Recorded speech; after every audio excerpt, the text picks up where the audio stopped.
Today we're making a yellow Middle Eastern rice dish that's full of tangy and umami flavours.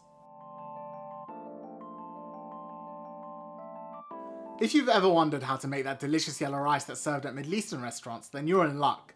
This rice is an absolute favourite of mine and is so simple to make. Today I'm going to show you how to make the perfect fluffy rice, and we'll go over the spices and secret ingredient that makes it taste so good. If you're new here, I'm Obi, a home cook who wants to get you cooking authentic and delicious Middle Eastern food. Every week I cover a new dish from the region, and I break it down so you can replicate it perfectly in your home kitchen. Consider subscribing if you'd like to see new Middle Eastern recipes every week. Now let's jump right in. We'll start off by washing our rice so that it can dry before we need to use it. I've got 2 cups of Basmati rice in this strainer, and I want to get all the surface starch off of the grain so that they fluff up well. All that white stuff you see in the water is starch and rice dust, which can give your rice a grainy texture and cause it to clump up. Just massage your rice grains and it will all come off. When your water starts to seem saturated, toss it out and refill the bowl. You should repeat this washing process about 3 times until the water stays clear, then pour out any water and let your rice drain. For this rice dish, we'll be making a vegetable base which adds a load of flavour. We'll start off with 2 brown or Spanish onions which we'll dice into medium-sized squares. You want them small enough to disappear into the rice, but not tiny. Slice your onions in half and lay them flat. Make 2 to 3 horizontal cuts parallel to your chopping board. From the top, make some evenly spaced slices all the way across the onion.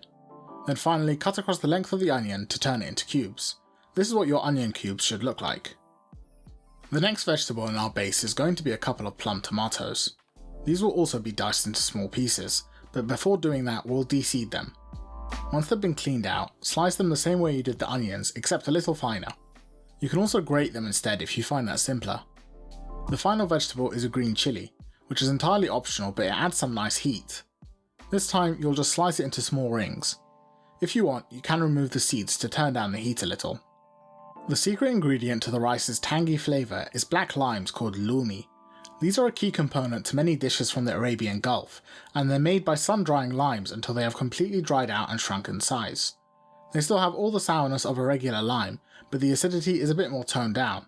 And just like black garlic and sun-dried tomatoes, they have a complex umami flavour. You can get them at any Middle Eastern grocery store, and they're great for adding sourness to stews, rice or meat dishes. They're either added whole or crushed into a powder. Cooking the rice is fairly simple, and we'll first start off by sauteing our vegetables before we add the rice in. In a thick bottomed pot, add 2 tablespoons of vegetable oil over a medium heat. We'll also add in 2 tablespoons of butter and let it melt.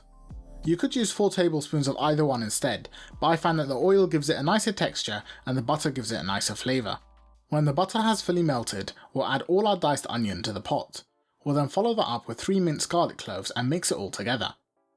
This needs to cook for about 5 to 7 minutes until the onions have softened and wilted. During this time, stir the pot occasionally to prevent the onions from sticking or browning. When the onions look like this, you're ready to move on. Next up you'll add in your sliced green chilli to the pot, and then follow that up with the diced tomatoes. Give the pot a stir and we can add the whole spices. I'm going to use 3 small black limes in this rice, though if yours are large, 2 will be enough.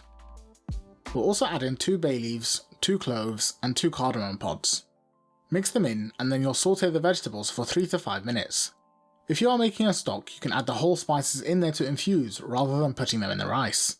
Once the tomatoes have softened and our vegetables are looking cooked, we're ready to put the rice together.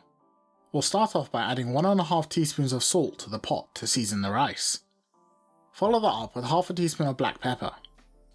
Next you'll add in 3/4 teaspoon of turmeric, which will give the rice its golden colour and earthy flavour. Finally you'll pour in the washed rice from earlier and stir to combine with the other ingredients. In terms of liquid, I'm adding 4 tablespoons of lemon juice to the pot, and I'll top up the rest of the liquid with some concentrated chicken stock. To get the rice to fluff up perfectly, it's crucial to get the amount of liquid right. Add a small amount of stock to the pot and stir it into your rice. The rice should just barely be submerged like this, so add a little at a time until you get there. I needed about 200 milliliters or 6 fluid ounces of stock, so if you're using a stock cube, dissolve it in as little water as possible. Turn the heat up to high, and when your rice comes up to a boil like this, cover it with a tight fitting lid. Turn the heat down to your second lowest setting and allow it to simmer. After 20 minutes your rice should be cooked, and you can remove the lid to fluff it up. Use a fork to scrape at the rice and gently separate the grains. They should come apart quite easily. Once you've fluffed most of it, cover it once more and allow it to steam for another couple of minutes. Now when you open it, you'll see that the rice is perfectly fluffy and all the individual grains have separated from one another. You can't get rice that's much better cooked than this, and let me tell you, it smells fantastic. All that's left to do now is serve the rice. I'm going with this large platter, which I'm going to pour the rice out into. One thing to keep in mind is that you'll likely have some rice which sticks to the bottom of the pot. I love those crispy rice pieces, but they don't look great in a platter, so maybe keep them as a chef's treat. Here's what my platter looked like when done. You can of course remove the whole spices and limes, but I find that they look nice on the dish. This rice goes great with anything, but particularly well with grilled meat. Today I'm serving it with these spatchcock chickens. And that's all there is to it, perfectly fragrant yellow rice. Right, it's taste test time. Let's see how this rice turned out.